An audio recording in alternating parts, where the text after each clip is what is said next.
All right, I'm gonna try and keep this as brief as we can. We have a PowerPoint presentation, if you don't mind.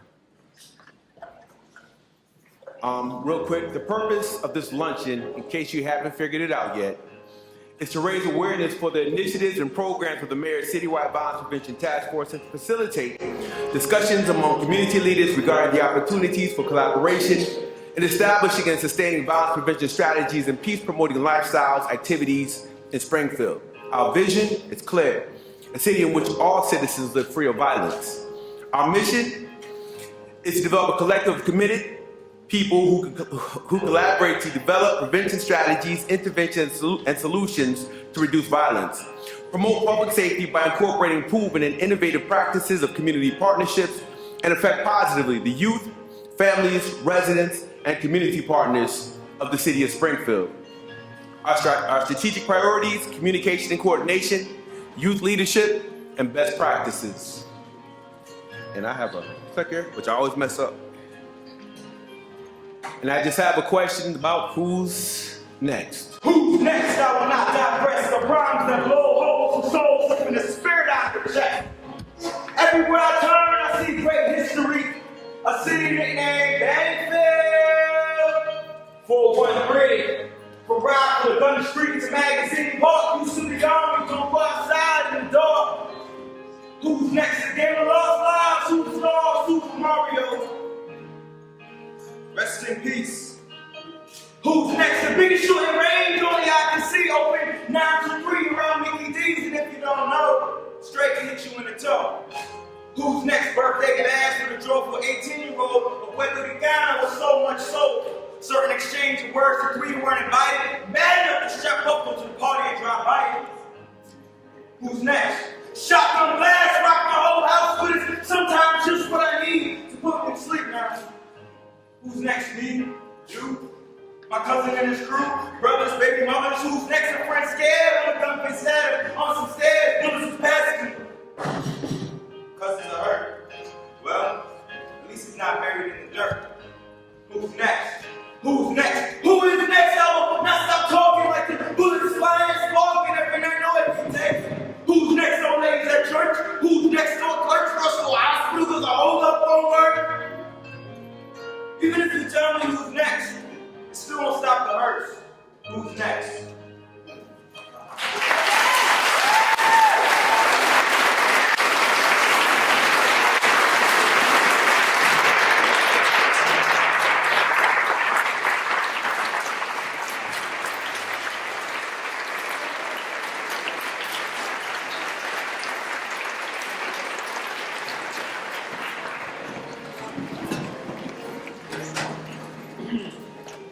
This is about peace first, the first and only option.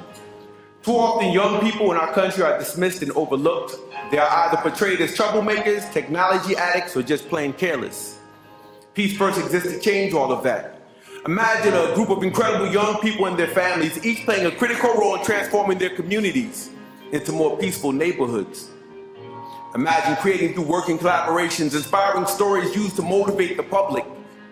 Imagine distinguished Americans from the arts, politics, sports, and business communities championing young people as real celebrities in our culture. Imagine adults seeing the power of young people as positive influences and problem solvers. You have now envisioned peace first. Perception should not be a reflection of what we think we see. See, a human being is a deciding being between stimulus and responses of space, and in that space is our power to choose our response. We have a tendency to use categories for people. Based upon visual and oral cues, we make automatic judgments about what category a particular person fits within, and we often act on those judgments. So we judge ourselves by our intentions and others by perceived behaviors. Every young man you see is not a thug. They have families, mothers, fathers, sisters, brothers, grandparents. So when we drive by and make those sweeping indictments, we have more than thugs on the streets of Springfield. We have kids, young people who need our assistance. They're not dead ends.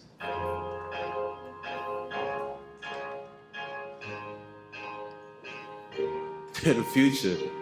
And if you can't see that, if you don't understand that, if you can't embrace that, then we have no business being there. So as we develop our programs, our strategies, as we share our visions with other folks for what we want to see in the city of Springfield, we have to understand that. Not absentee fathers. We have a number of young men who are out there doing due diligence. They're working to support their families, and we got to give them credit for that. We have to make sure that we have a support system in place to support what they're doing. We don't have slackers. We have athletes. We have scholars. We have people who work. We have young people who support the families, active in their neighborhoods. We have adults who aren't just guardians for young people on the streets of Springfield, in the homes, in the schools. We have caretakers. We have grandmothers, grandfathers, fathers, aunts. We don't have test scores. We have children. And every time you see a crowd of young people, you don't always see followers. It's always good to get right dead smack in the middle of the mix and engage them. If you don't engage them, you'll never know. They're not followers. We have leaders. We have young people who are doing incredible things across the country. But if we don't pay attention, again, we have no business being here. Police officers, our communities need to understand we're not looking at enemies. It's about perception.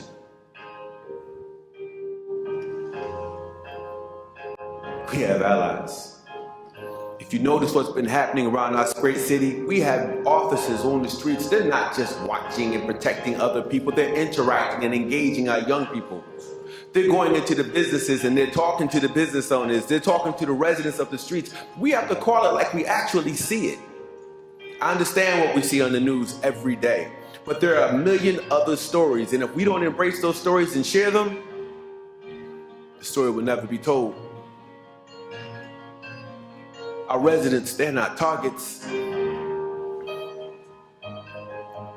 They're lives. And we have to respect that. And we have to communicate that on a daily basis. I am the truth. See me. Hear me. Feel me. Reach beyond the perception. Reach beyond. Take my hand. Bring forth the reality. We have 26,000 students in our school system, and we're constantly talking about our young people as if we're describing criminals. 26,000. 26,000 students in our school system. They're graduating every year. They're going off to college. They're forming families. They're getting jobs. That's the reality. How can we work with them if we have this negative perception of them? We can't do it.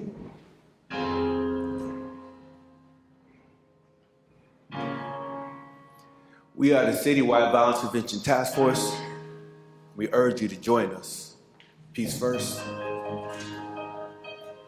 These are some of our programs. Officials Club, Youth Leadership, Springfield Unites. We have peace programs, Character Rise, development programs. We do walks throughout the neighborhood and in the parks. There's so much happening. There are over 50 different organizations, agencies, and individuals involved. Please join us.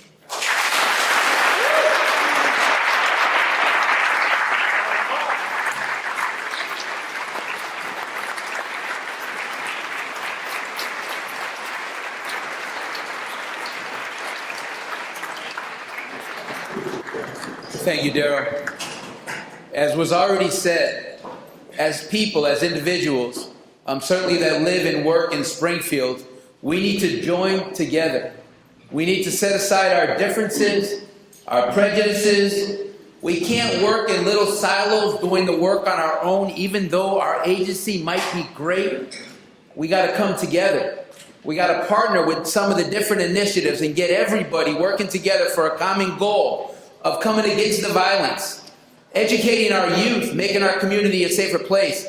And together, like we heard, we can get it done.